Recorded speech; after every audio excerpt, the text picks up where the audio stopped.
Thanks, guys. And our final talk now before lunch is Jon Mercer. Jon is a zoologist but turned entrepreneur, it seems. He's based in Scotland in an area surrounded by Pine Martens, and he runs an ecotourism business, and he's going to tell us about introducing Pine Martens to the public. Thanks, Jon. Hello, thank you very much for inviting me to speak. Let's go back one. I've titled the talk 15 years of showing people Pine Martens, but it may as well also be 15 years of living with Pine Martens, because we share our home and our living space with Pine Martens. Glenloy Wildlife was set up as an ecotourism business. We offer residential holidays in the northwest of Scotland, but we also offer so-called Pine Marten breaks, which are on a bed and breakfast basis. And pre-COVID, we also invited people to come on evening Pine Marten viewings. So Pine Martens are very much a large part of our business. So this is Glenloy Lodge, where we live. We're situated about 7 miles northeast of Fort William along the Great Glen. The Great Glen has historically been a stronghold for Pine Martens, and certainly they survived well in the area when they became scarcer elsewhere. The lodge itself is in a rural location overlooking Ben Nevis. We're surrounded by commercial forestry on two sides, but there's quite a lot of native broadleaf woodland as well, particularly a native broadleaf corridor along the River Loy. And we also have sort of quite a lot of mature trees and shrubs in the garden. So all in all, this is an ideal place for attracting Pine Martens, but we don't have to go too far. So if you look at the picture of the lodge here, you'll see a little retaining wall at the top of the steps, and that is where we actually feed Pine Martens, along with on the window ledge of the lodge itself. So there's a Pine Marten on the retaining wall, and this is what people come to see. When we bought the lodge, we knew that Pine Marten visited, and that was a very important factor in actually establishing the business where it is today. The Pine Marten obviously is an iconic mammal, but one which most people don't get a chance to see, and there's become an increasing amount of interest in seeing Pine Martens from nature documentaries and general sort of raised awareness of the species, particularly with reintroduction programs throughout the UK. But if you come to Glenloy Lodge, you have a pretty good chance, I would say a sort of a 99% chance, if you're prepared to spend a night watching out for them, of actually seeing Pine Martens.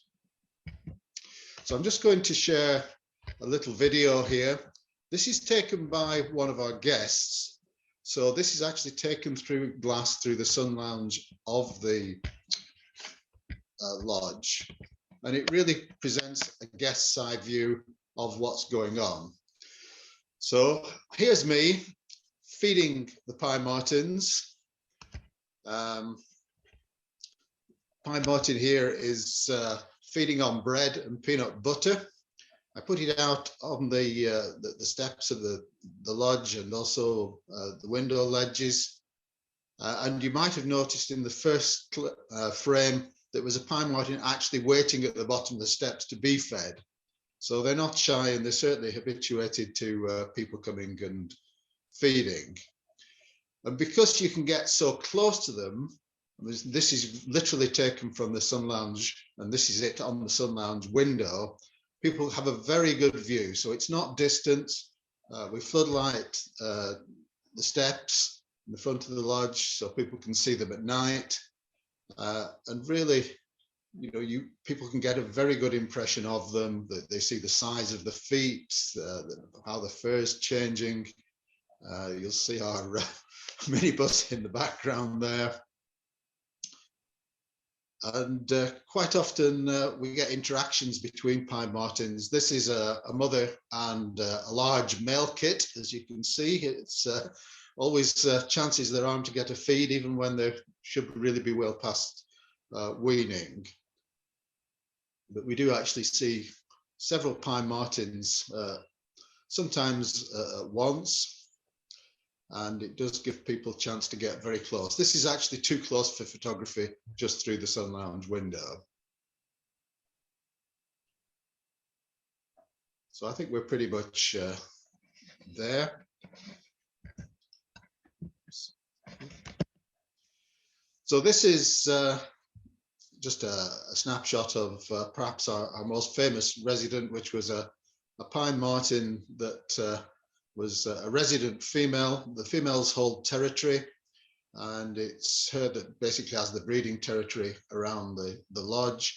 And then a number of males come and visit the lodge as well. This particular Marten is molting. We're able to witness all sorts of behavioural activities and natural phenomena at close range. So they actually molt from the snout and the tips of the feet upwards. So she's just coming out of her winter coat into her summer coat. And we also put out scraps on our bird table at the back, and they also are enjoyed by Pine Martens. So they will come up onto the bird table at the back. And what the Martens don't get, generally the gulls or the crows hoover up. And as you see, Martens can be quite eager. They'll actually come and wait for food. Marten standing up on its back legs is a very sort of typical behaviour. They do that when they feel there's another animal in the area, whether it's another Pine Marten or something else, or if they feel threatened. But they'll come right up to the top of the steps and put the little paws on the door and expect to be fed. So all in all, it's a really good experience for people to come and see Pine Martens. It offers sort of a chance for them to see really one of our rarest iconic mammals. We also provide a couple of boxes. These are the Vincent Wildlife Trust boxes for Pine Martens. They've never actually bred in them, I have to say. They will use them as sort of temporary shelters, and I have seen a mother take her cubs, their kits there, just on a temporary basis, usually after they've weaned from their main denning location. We also have sort of some semi-natural setting around the lodge, which allows opportunities for photographers who want to take pictures on a more semi-natural setting. Although we don't have a setup specifically for photographers. We prefer to be able to encourage the Martens come right up to the house so people get a very good view of them, and so it's not exclusively for photographers. And basically we can see them through glass anyway. Now, I've said we've lived with Pine Martens. This is there's actually 3 kits in the amongst the flower basket there. They can be a bit destructive, particularly for the flowers around the lodge, but that's a minor inconvenience. They also like to use the vehicles as perches and act a little bit like cats in that respect. Now, this is a concern to a lot of our European visitors who are used to stone Martens, which have a reputation for getting under the bonnets of cars and chewing cables and pipes. We've never actually experienced this. The worst we've ever had is that a young Marten will sometimes play with a radio antenna or chew the rubber on a windscreen wiper. But they will find their own perches. This one sat on the wing mirror of the minibus. And the young Martens like to sit right on top of the minibus and sometimes play at sliding down it, and they think it's a great game. One of the downsides of having Martens is that they do like to den within the lodge itself. And who blames them? There's nice thick insulation in the attic space, and if the Marten can get in, she will prefer to den. She's got 3 kits here, and generally speaking, we have to work hard to try and keep martens from denning. They're not too much of a problem when they're there. They can get a bit smelly after a while. When the kits get a bit bigger, they do tend to roam a bit, and that's probably noisy and will keep guests awake. So we have to be careful and try and limit their opportunities as much as possible. Here's some very small kits. Again, there's 3 in that little cluster there. These will be about 5 weeks old, and that's one of the interesting things that we've found, is that the martens don't actually open their eyes until they're between 5 and 6 weeks old, and they're probably kept in the natal den for around about 3 months. After that, they can get a bit mobile. This is my wife, Angela, who runs the business with me, and we've just rescued a Pine Marten kit from one of the upstairs bedrooms, and then we've brought her outside and put her close to a box that we've got for the purpose. This is after the martens start to get pretty mobile. It's amazing how quickly the mother finds them again after we have to do an occasional rescue like this. We also share the grounds of the lodge with red squirrels. We see plenty of squirrels and pine martens, sometimes at the same time. The pine martens are very keen on the peanut feeders, as are the squirrels. And I have seen a pine marten on one feeder and a squirrel on the other. We've never actually seen pine martens chasing squirrels. I have seen them hunting other things in the garden, but never actually a red squirrel. And we like to think this is because the red squirrels are small enough and agile enough that they can readily escape pine marten. And so essentially, we like to think that we're kind of keeping the space free for pine martens where we live.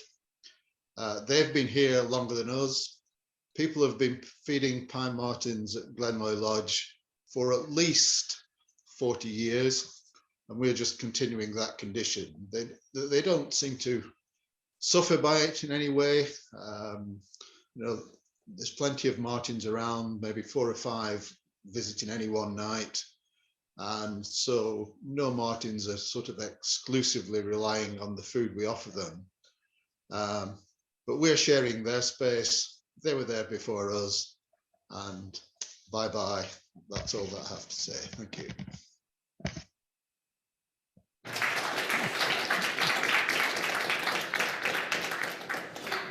Brilliant. Thanks. Thank you so much, Jon. Thanks for joining us from Scotland. Have we any questions in the room? We don't have any online as yet. Okay. Jon, I presume people are coming specifically to see pine martens with you. Is that the main reason people are staying with you?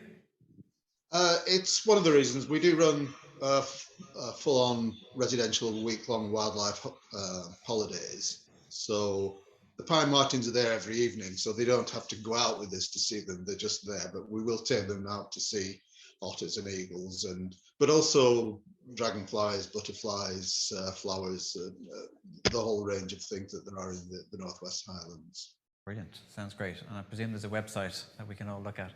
Yeah. Question here from Anya. Hi, Jon. Sounds great. Must come visit.